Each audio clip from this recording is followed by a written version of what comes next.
আসসালামু আলাইকুম। এখন শুনবেন সংবাদ শিরোনাম। শেখ হাসিনার মামলার রায় ঘিরে চোরাগোপ্তা হামলা ও অগ্নিসংযোগ ছড়াচ্ছে আতঙ্ক, বিপুল অর্থ আর অস্ত্রের ব্যবহারে দীর্ঘমেয়াদী সহিংসতার শঙ্কা বিশ্লেষকদের।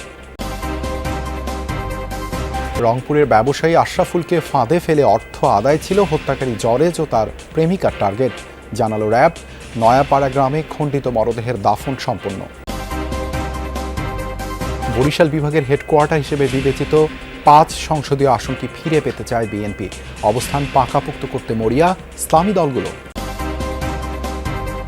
গাজীপুরের কোনাবাড়িতে একটি ফ্ল্যাট থেকে এক নারী পোশাক শ্রমিকের রক্তাক্ত মরদেহ উদ্ধার করেছে পুলিশ। বর্তমান ডেঙ্গু পরিস্থিতি উদ্বেগজনক নয়, তবে ডেঙ্গু পরিস্থিতি নিয়ন্ত্রণে রাখতে মশক নিধন কার্যক্রম জোরদার করা হয়েছে। আসসালামু আলাইকুম। এতক্ষণ দেখছিলেন সংবাদ শিরোনাম, এখন দেখবেন বিস্তারিত। রংপুরে কাঁচামাল ব্যবসায়ী আশরাফুল হককে প্রেমের ফাঁদে ফেলে অন্তরঙ্গ মুহূর্তের ভিডিও ধারণ করে টাকা আদায় করার টার্গেট ছিল জরেজ ও প্রেমিকা শামীমার। সকালে কাউরান বাজারে র্যাব মিডিয়া সেন্টারে আয়োজিত সংবাদ সম্মেলনে এই তথ্য জানায় র্যাব ৩-এর অধিনায়ক লেফটেন্যান্ট কর্নেল ফায়জুল আরেফিন। বলেন, গেল রাতে কুমিল্লা থেকে গ্রেপ্তার করা হয় শামীমাকে। এর আগে মূল হোতা জরেজকে গ্রেপ্তার করে ঢাকা মহানগর গোয়েন্দা পুলিশ। প্রাথমিক জিজ্ঞাসাবাদ শেষে র্যাব জানায়, জরেজ ও শামীমা মিলে ১০ লাখ টাকা আদায়ের পরিকল্পনা করে আশরাফুলকে ঢাকার শনির আখড়ায় নিয়ে আসে। পরে চেতনানাশক ব্যবহারে আশরাফুলকে অচেতন করে অন্তরঙ্গ মুহূর্তের ভিডিও ধারণ করে জরেজ, কিন্তু টাকা আদায় না করেই কেন হত্যা করা হলো সে রহস্য উদ্ঘাটনে জিজ্ঞাসাবাদ করছে র্যাব। মাদকাসক্ত জরেজ ১২ নভেম্বর আশরাফুলকে হত্যা করে ২৬ টুকরো করে হাইকোর্ট এলাকায় ফেলে পালিয়ে যায়। শামীমা আমাদের যে উত্তর দিয়েছে তাতে তার ভাষ্য মতে ব্ল্যাকমেইলের মাধ্যমে ৭ লক্ষ টাকা পাবে এবং পরবর্তীতে এই টাকা দিয়ে সে মালয়েশিয়ায় গমন করবেন। এবং আমরা এটাও দেখতে পাই যে জরেজের মোবাইল বিশ্লেষণ করে যে সে অলরেডি মালয়েশিয়া যাওয়ার জন্য, সে পাসপোর্ট সংগ্রহ করার জন্য সে অলরেডি তার পাসপোর্ট অফিসও তার প্রস্তুত রয়েছে পাসপোর্ট।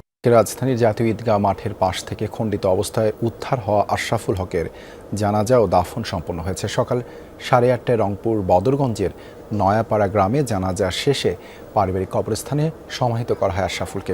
এর আগে গভীর রাতে কাঁচামাল ব্যবসায়ী আশরাফুলের মরদেহের খণ্ডিত ২৬টি টুকরো নেওয়া হয় তার গ্রামের বাড়িতে।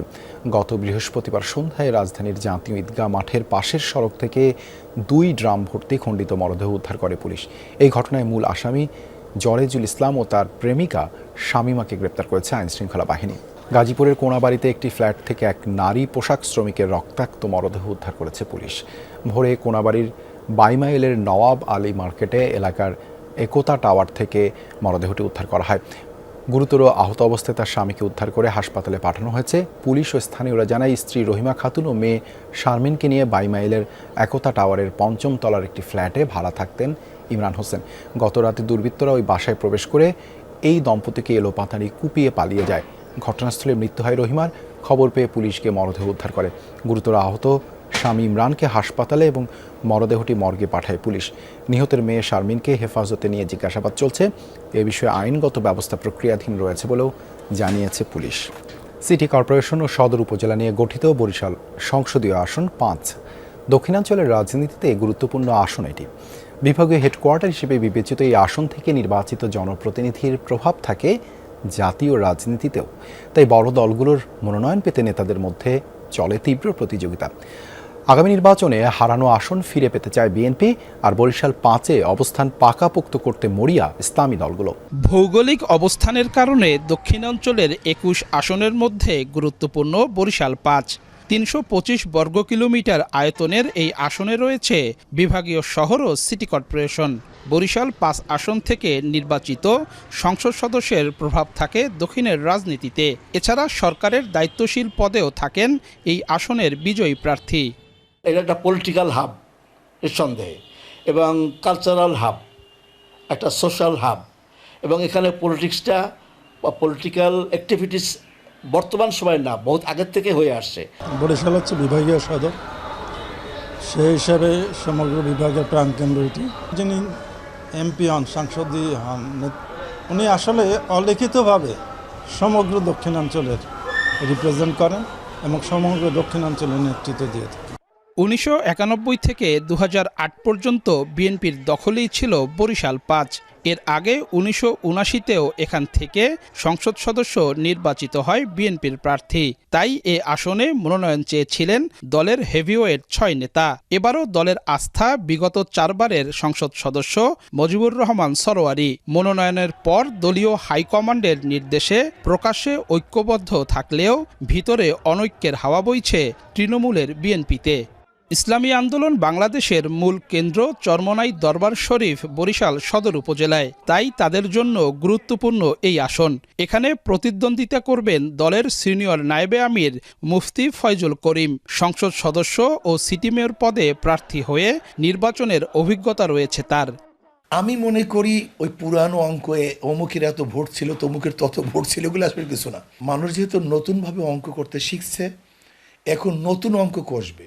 আগের যে সমস্ত হিসাব কিতাব এগুলো সব বাদ হয়ে যায়।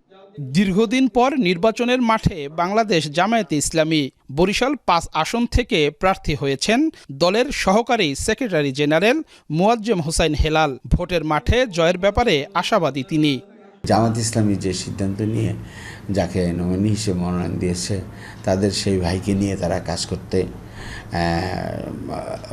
গভীরভাবে আগ্রহী এবং তাকে নিয়ে তারা ময়দানে লড়াই করে এই আসনটি তারা নিয়ে নিতে পারবে বলে আমরা জনগণের কাছ থেকে সেটাই পাচ্ছি।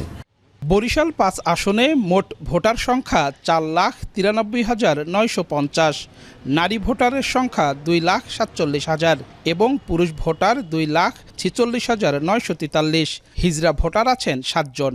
বর্তমান ডেঙ্গু পরিস্থিতি উদ্বেগজনক নয়, তবে ডেঙ্গু পরিস্থিতি নিয়ন্ত্রণে রাখতে মশক নিধন কার্যক্রম জোরদার করা হয়েছে, এমনটাই জানিয়েছেন ঢাকা দক্ষিণ সিটি কর্পোরেশনের প্রশাসক মোহাম্মদ মাহমুদুল হাসান। সকালে রাজধানীর শনির আখড়ায় বিশেষ পরিচ্ছন্নতা ও মশক নিধন অভিযানে এ কথা জানান তিনি। বলেন, জরিমানা কোনো সমাধান নয়, প্রয়োজন জনসচেতনতা। এডিস লার্ভা প্রতিরোধে সচেতনতা বৃদ্ধিতে নিয়মিত অভিযান পরিচালনা করছে ঢাকা দক্ষিণ সিটি কর্পোরেশন। এর অংশ হিসেবে আজ 400 পরিচ্ছন্নতা কর্মী শনির আখড়া এলাকায় অভিযানে অংশ নেয়। ঢাকা দক্ষিণ সিটির প্রশাসক জানান, খাল ও নর্দমাগুলো নিয়মিত পরিষ্কারে এই ধরনের অভিযান অব্যাহত থাকবে। এ যেন প্রশাসনের ছত্রছায়ায় চাঁদাবাজি। নোয়াখালীতে সরকারি খাস জমি ইজারা দেয়া হচ্ছে হাট বাজারের জন্য, অথচ নির্ধারণ করে দেয়া হচ্ছে না টোলের পরিমাণ। এই সুযোগে যানবাহন থেকে ইচ্ছে মতন টোল আদায় করছে ইজারাদাররা। এমনকি বাজার ছাড়িয়ে পার্শ্ববর্তী সড়ক থেকেও টোলের নামে চাঁদাবাজি চলছে। কেউ দিতে অস্বীকৃতি জানালে গাড়ি ভাঙচুরের পাশাপাশি করা হয় মার। নোয়াখালীর সরকারি খাস জায়গা হাট বাজারের জন্য ইজারা দেয় উপজেলা প্রশাসন। উদ্দেশ্য থাকে কিছু রাজস্ব আদায়ের, কিন্তু এই ইজারাই এখন পরিবহন সংশ্লিষ্ট ও ব্যবসায়ীদের গলার কাটা হয়ে দাঁড়িয়েছে। এ সকল হাট বাজারের ব্যবসায়ী ও পরিবহন থেকে টোল আদায় করে থাকেন ইজারাদাররা। অভিযোগ রয়েছে, উপজেলা প্রশাসন থেকে টোলের পরিমাণ নির্ধারণ করে না দেয়ায় আদায় করা হয় বাড়তি টাকা। অভিযুক্তদের দাবি, যতটুকু খাস জমি ইজারা দেয়া হয় সেখানে বাজার বসিয়ে লাভ হয় না, তাই মহাসড়কের পাশ থেকেও নেওয়া হয় টোল। 80 লাখ টাকা নিছে বাজার ইজারাদার। খাসের জায়গা ওখানে কম, খাসের জায়গা নাই বলতে বোঝা যায়।